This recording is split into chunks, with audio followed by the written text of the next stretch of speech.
3 weeks after my husband died, my own son tried to send me to a nursing home. Not because I was sick. Not because I couldn't take care of myself.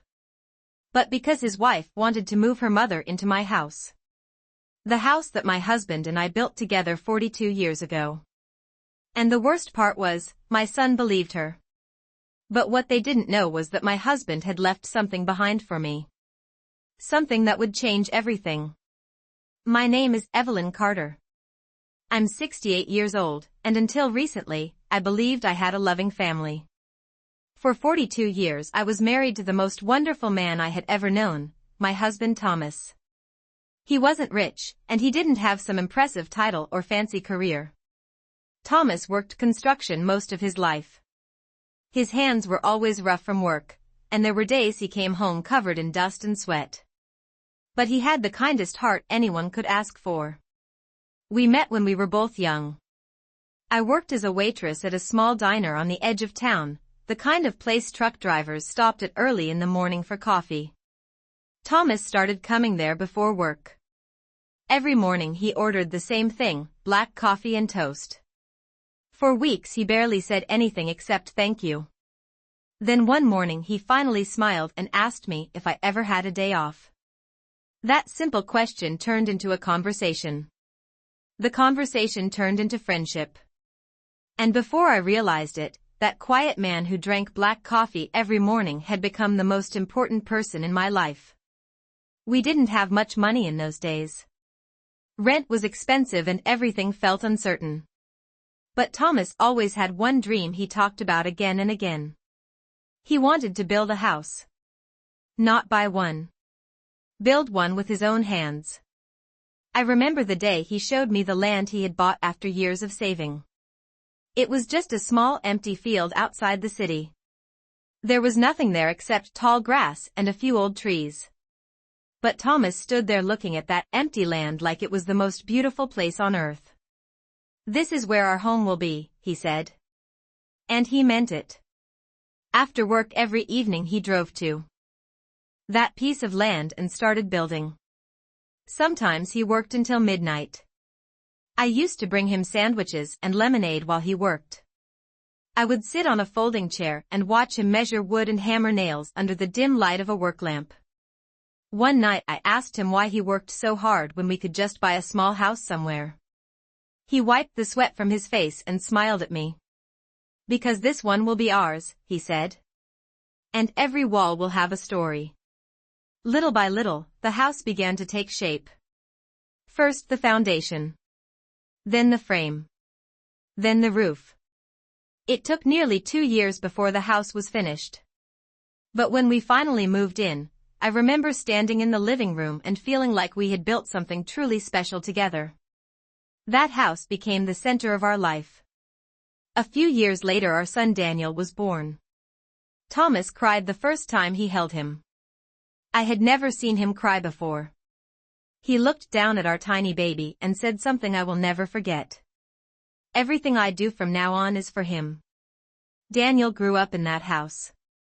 He learned to walk across the living room floor that Thomas had installed himself. He rode his first bicycle down the long driveway. Every summer Thomas planted roses along the backyard fence because he knew how much I loved them. Our life wasn't perfect. There were years when money was tight. Sometimes Thomas had to work 2 jobs just to make sure we could pay the bills. But we never felt poor. Because we had each other. And we had our home. Then 5 years ago Daniel married a woman named Melissa. At first I truly tried to welcome her into our family. I helped plan their wedding. I cooked dinner for them every Sunday. And when they struggled financially during their first year of marriage, I even suggested they stay with us until they saved enough money for their own place. Melissa always smiled politely. But there was something about her that made me uneasy. She was very particular about things. Very critical.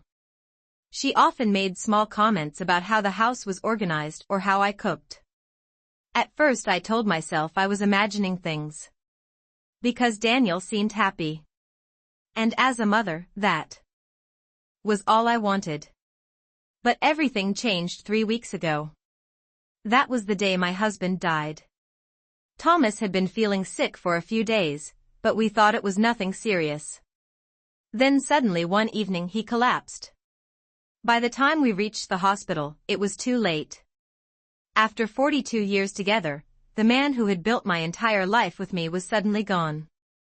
The silence in the house afterward felt unbearable. Every room reminded me of him. His favorite chair by the window. His boots still sitting by the back door. Even the garage still smelled like sawdust from his projects. It felt like half of my heart was gone. I thought Daniel and Melissa would help me through that time. But instead, something very different happened.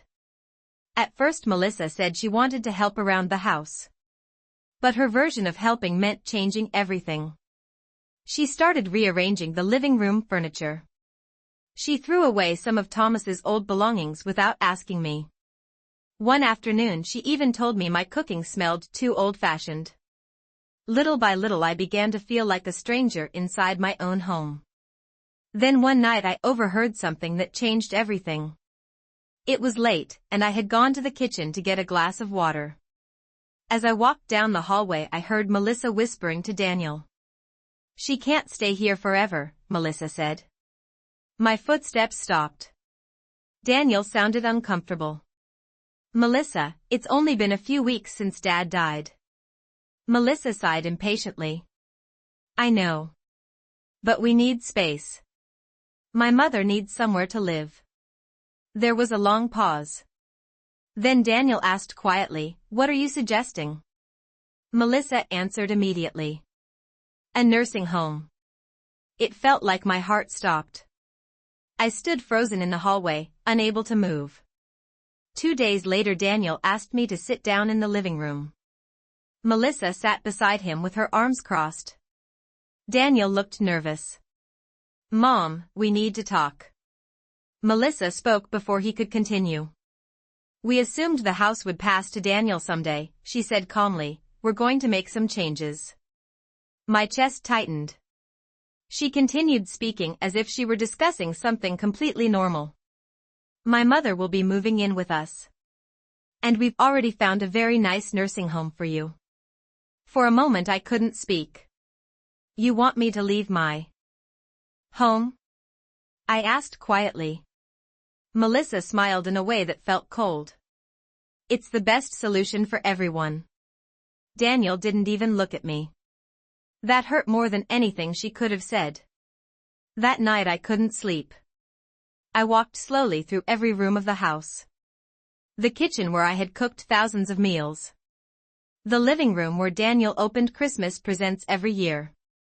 The backyard where Thomas planted roses for me every spring. Eventually I sat on the bed Thomas and I had shared for decades. Tears rolled down my face. "Thomas," I whispered softly into the empty room. "What am I supposed to do now?" That was when I noticed something strange. Inside Thomas's desk drawer there was an envelope I had never seen before. The envelope looked old but carefully sealed. On the front, written in Thomas's handwriting, were 5 simple words. "For my beloved wife." My hands began to tremble as I opened it. Inside the envelope there was only one thing. A small USB drive. I didn't know what it meant. But something deep inside my heart told me it was important. So I walked slowly to the study and turned on the computer. My hands were shaking as I plugged the USB into the port. A single video file appeared on the screen. The file name read, "Evelyn, please watch." My heart started pounding in my chest. Slowly, I moved the mouse. And I clicked play. The screen stayed black for a few seconds. I could hear my own breathing in the quiet room. Then suddenly the video appeared. It was Thomas. He was sitting outside in our backyard, in the same wooden chair he always used in the evenings. Behind him I could see the roses he had planted years ago. For a moment I forgot how to breathe. He looked a little older in the video than I remembered, but his smile was the same warm smile that had comforted me for more than 4 decades. Hello, Evelyn, he said gently. If you're watching this, it means I'm probably not there anymore. The moment I heard his voice, the tears started flowing down my face. I reached toward the screen without even realizing it. Thomas paused for a moment in the video, as if he were gathering his thoughts. I wanted to record this in case something happened to me, he continued. You know how stubborn I am about planning things. Even through my tears, I let out a small laugh. That was exactly the kind of thing he would say. Thomas leaned slightly closer to the camera. Evelyn, there's something very important I need you to know. His tone became more serious. This house belongs to you. My heart skipped a beat. Thomas continued speaking slowly, making sure every word was clear. I know Daniel believes the house will go to him someday. And maybe one day it will. But not yet. This home was built for you. You stood beside me through every nail, every board, every sleepless night when we were building it. You deserve to live here for the rest of your life. I covered my mouth as the tears kept falling. Thomas reached down in the video and picked up a folder. I updated all the legal documents with our lawyer last year, he said. The house is in your name. If anyone ever tries to force you out, there are copies of the documents in the safe in my workshop. For a moment he stopped talking and looked directly into the camera. And in that moment it felt like he was looking straight at me. Evelyn, he said softly. You've spent your whole life putting everyone else first. But this time, I need you to stand up for yourself. He smiled again. And one more thing. I love you. The video ended. The screen went dark. For a long time I just sat there staring at the computer. My heart was racing, but something inside me had changed. For the first time since Thomas died, I didn't feel helpless. I felt strong. Because Thomas had trusted me. Slowly, I stood up from the chair. Then I walked toward the garage. Thomas's workshop still smelled like sawdust and machine oil. Everything was exactly where he had left it. His tools were hanging neatly on the wall. His old radio sat on the shelf. And in the corner, just like he said in the video, was the small metal safe he kept for important papers. My hands trembled as I opened it. Inside were several documents in a large envelope. At the top of the stack was a legal paper with the name of Thomas's lawyer printed on it. I read the first few lines. And my eyes widened. Thomas hadn't been exaggerating. The house was legally mine. Completely mine. Daniel had no ownership over it at all. I felt a strange mix of emotions at that moment. Relief. Sadness. And a little bit of anger. Not anger at Thomas. But anger at the way Daniel and Melissa had treated me. They were ready to send me away from my own home. The home that my husband had built with his bare hands. The next morning I woke up earlier than usual. For the first time in weeks, I made myself a proper breakfast. I brewed coffee the way Thomas liked it. Then I sat at the kitchen table quietly. Melissa walked into the kitchen about half an hour later. She looked surprised to see me there. Oh, she said casually. You're up early. She opened the refrigerator and began looking through the shelves. We need to clear some space soon, she added. My mom will probably move in next week. I watched her calmly. You've already made those plans? I asked. She shrugged. Well, yes. Then Daniel came downstairs. He looked tired. Morning, Mom, he said quickly, avoiding eye contact. Melissa immediately turned to him. I was just telling Evelyn we should start preparing the guest room for my mother. Daniel nodded. Yeah, that makes sense. I slowly stood up from the table. I don't think that will be necessary, I said quietly. Both of them looked at me. Melissa frowned. What do you mean? I walked to the living room and picked up the envelope of documents. Then I placed them carefully on the dining table. You said this house belongs to Daniel, I said calmly. That isn't true. Melissa laughed. Yes, it is. Thomas left it to him. I shook my head.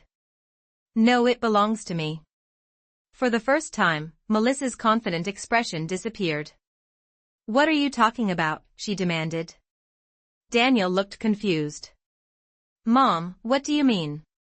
Instead of answering immediately, I picked up the remote control and turned on the television. Then I plugged the USB drive into the media port. The screen lit up.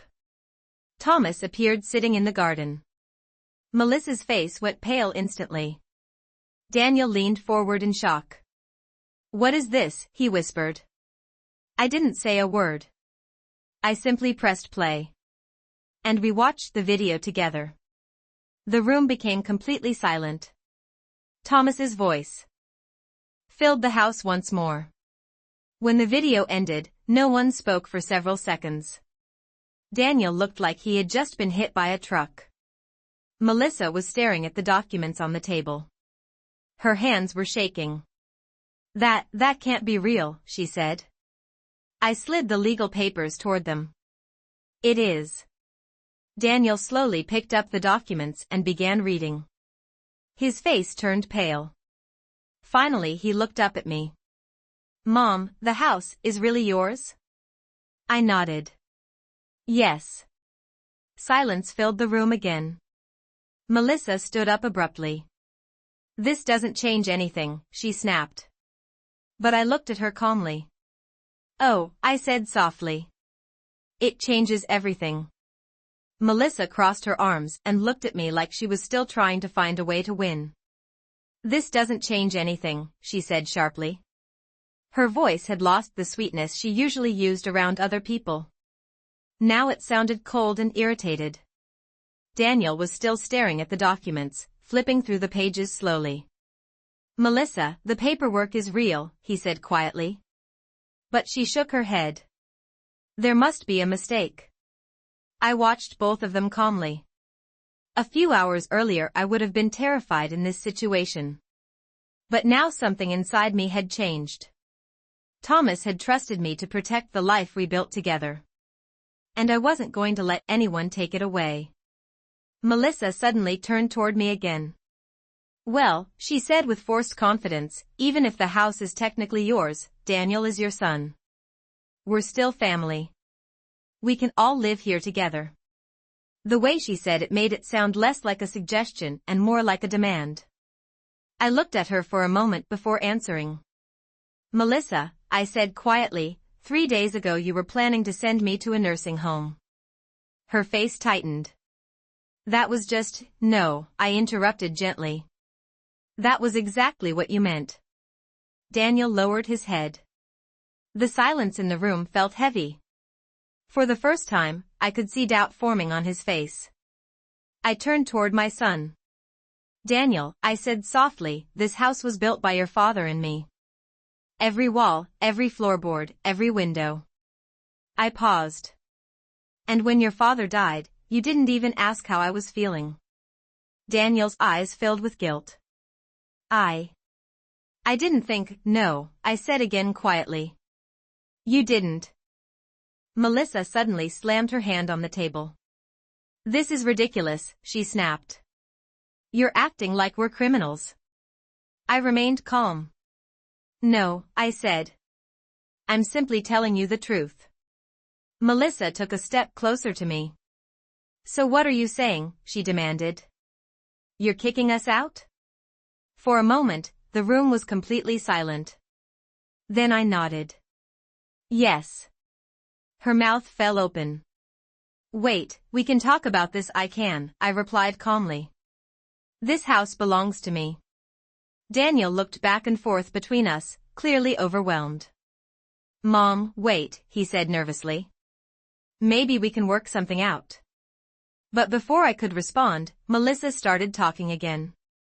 This is unbelievable, she said angrily. After everything we've done for you. I raised my eyebrows slightly. Everything you've done for me? I repeated. Melissa pointed toward the hallway. We moved in to help you after your husband died. But I shook my head slowly. No, you moved in because it was convenient. Her face turned red. Daniel finally stood up. Melissa, maybe we should calm down, he said. But she ignored him. So you're really going to throw your own son out of the house? She asked me. I looked at Daniel. My heart hurt seeing him standing there, caught between us. But I remembered the conversation I had overheard in the hallway. The nursing home. The plans they made without even asking me. And suddenly my decision became very clear. I'm not throwing my son out, I said softly. I'm asking two adults to find their own home. Daniel closed his eyes for a moment. Then he sat down slowly. Melissa stared at him in disbelief. You're just going to accept this? She asked. Daniel didn't answer immediately. Instead, he looked at the television screen where Thomas's video had played earlier. Finally, he spoke. Melissa, maybe Mom deserves to live here. Her eyes widened. What? This house meant everything to Dad, Daniel continued quietly. And maybe we pushed too hard. Melissa looked furious. So you're taking her side? Daniel sighed. I'm taking the truth's side. For the first time since the argument started, Melissa looked uncertain. She grabbed her phone from the table. Fine, she said bitterly. We'll just stay with my mother until we figure something out. I nodded politely. I think that would be best. She stormed upstairs without another word. A few minutes later we heard drawers slamming and closets opening. Daniel remained at the table with me. Neither of us spoke for a while. Finally he looked up. Mom. I'm sorry. The apology sounded genuine. But the pain I had felt over the last few weeks didn't disappear instantly. I know grief affects people in strange ways, he continued quietly. But I should have protected you. I reached across the table and gently placed my hand over his. You're still my son, I said softly. But you're also an adult now. And adults have to live with their decisions. Daniel nodded slowly. About 20 minutes later Melissa came back downstairs carrying 2 suitcases. Her expression was icy. Let's go, she said to Daniel. He stood up reluctantly. Before leaving, he turned toward me one last time. I'll call you later, he said quietly. I nodded. Then the front door closed behind them. And for the first time in weeks, the house was silent again. But this time, the silence felt different. It felt peaceful. I walked slowly into the backyard. The sun was beginning to set, casting warm orange light across the garden. Thomas's roses were blooming along the fence, just like they did every summer. I sat down in the wooden chair where he had recorded the video. For a moment I closed my eyes. And I could almost hear his voice again. This house was built for you. A gentle breeze moved through the garden. And I realized something important. For the first time since Thomas died, I felt like I could breathe again. The house wasn't just wood and walls. It was 42 years of love. And now, finally, it was quiet enough for me to remember all of it. I leaned back in the chair and looked at the sky. Thank you, Thomas, I whispered. And for the first time in a long while, Thomas built this house for our family. And now, it finally felt like home again.